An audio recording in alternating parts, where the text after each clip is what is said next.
프랜차이즈의 모든 것, 창업의 모든 것, 이것은 부산입니다. 부산광역직진흥연합회와 함께하는 창업박람회에 이분이 빠질 수가 없습니다. 왜냐면요, 요즘 프랜차이즈 그냥 뭐 나도 하고 있으니까 너도 할래? 우리 반 프랜차이즈야. 이게 아니라 사실은 엄격한 법적인 테두리가 있다라는 거거든요. 일단 그 전에 우리 수영 씨 인사 한번 해주시기 바랍니다. 네, 반갑습니다. 범죄자 김수영입니다. 네, 사실 이제 프랜차이즈를 통해서 제가 또 아는 게 또 사실 좀 있어요. 왜냐하면 이게 프랜차이즈가 갑과 을과 계획을 하다 보면 뭔가 법적인 문제가 발생했을 때 사실 을이 질 확률이 굉장히 높단 말이에요. 근데 여기 대표님이 있다면 그 테두리 안에서 모든 걸 해결해 줄 수 있다는 것에 대해서 그래서 대표님이 모셨습니다. 필요한 우리 겁니다. 이윤재 대표님. 네. 안녕하세요. 본인 소개해 주시기 바랍니다. 안녕하세요. 한국 프랜차이즈 법률원 이윤재입니다. 반갑습니다. 공사 입장과 예비 창업자 입장과 또 현재 어떤 가맹점을 하고 계신 가맹점 사장님하고 입장이 조금씩 다 다른데요.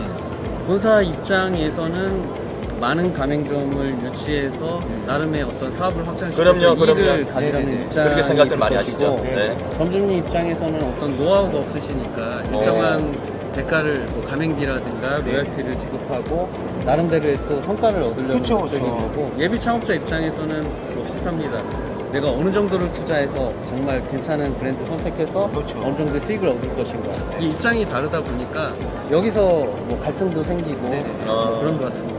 실제 저한테도 어떤 브랜드가 좋냐, 창업비용이 어느 정도냐 많이 물어보시는데 창업을 하는 데 있어서 가맹금은 작은 영역이거든요. 브랜드 성격 따라 다르겠지만 그렇지. 상권에 의해서 뭐 보증금이라든가 권리금이라든가 인테리어 비용, 이 금액이 큰 것이지 가맹비가 조금 적는 건 사실은. 근데 우리는 가맹점 조금 할인되고 그러면 그게 사실은 조금 매력을 느끼는 경우는 있거든. 그렇죠. 내가 뭔가 대우를 받고 있구나. 맞습니다. 그렇지. 네, 정말 좋은 브랜드면 가맹비, 교육비 낼 거 다 내시더라도 전체 들어가는 창업 비용이 어느 정도인 거고, 너무 초기에 뭐 브로셔라든가 홈페이지 보면 가맹비 면제, 이 정도면 내가 창업할 수 있냐?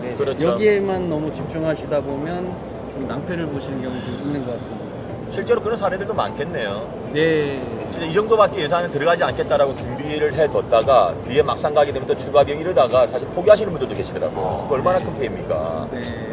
그럼 현명한 창업을 하기 위해서 정말 요 한 몇 가지만을 딱 챙기면 괜찮다는 게 있다면 어떤 게 있을까요?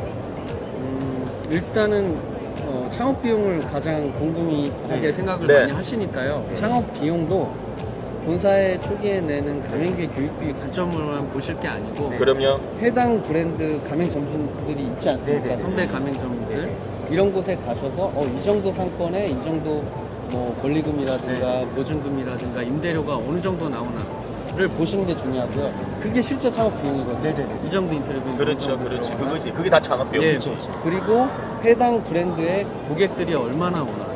뭐 배달 브랜드 같은 경우는 배달의 민족 들어가 보는 거죠. 그럼요. 언제 뭐 1일부터 말일까지 어느 정도의 리뷰, 요즘 리뷰 다 나뉘잖아요. 그렇죠. 리뷰 그만큼 또 나간 거니까, 실제로 나간 거니까. 그러니까 리뷰를 바라보는 게 단순하게 뭐 맛있다, 괜찮다 이것만 바라보시는데 이건 소비자들 관점인 거고, 내가 가맹점주가 되려고 하면 리뷰 숫자를 보면 이 정도 주문하는구나.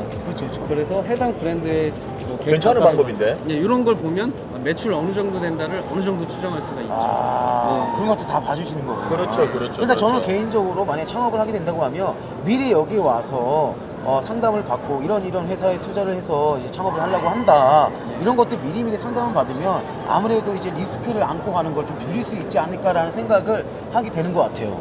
자, 지금 많은 분들이 지금 창업을 준비하고 계신데 그분들이 마지막으로 한 말씀을 더 해주신다면요. 경쟁이 생긴 분들이 저를 찾아오실 때는 보통 몇 천에서 억 단위에 대한 손해 때문에 상담을 하시거든요. 그런데 안타까운 게 창업을 시작하기 전 단계에 뭐 저희 상담료 요만큼 받거든요. 근데 그게 걱정이 되고 아까우셔갖고 나중에 요만큼 문제가 큰가 봐.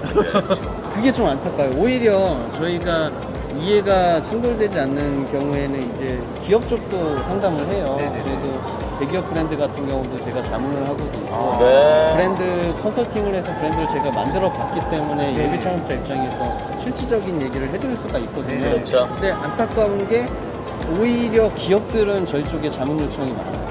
근데 오히려 그분들은 자본과 인재와 여러 가지 유리한 부분이 많음에도 불구하고 투자를 하시는 거죠. 근데 말씀하신 대로 약자 위치에 있는 점주님들, 예비 창업자분들은 그렇지 못해요. 문제가 발생되고 그렇지. 뭔가 도움을 요청하거든요. 그렇죠. 예, 그게 좀 안타깝더라고요. 그렇지. 그래서 미리 시작하기 전에 내가 어떤 창업이 좋을까를 미리 처음에 신중하게 생각하시는 게 중요하다. 그럴 때는 항상 전문가의 도움을 받아라. 그런 말씀을 드립니다. 여러분들이 직접 확인을 한번 네. 해보시면 되겠습니다. 앞으로 정말 이 프랜차이즈 준비하시는 분들이 좀 고민하지 않고 창업을 잘할 수 있도록 좀 많은 도움을 좀 주시기 바라겠습니다. 네, 열심히 노력하겠습니다. 자, 여러분들도 힘내시기 바랍니다. 최고입니다.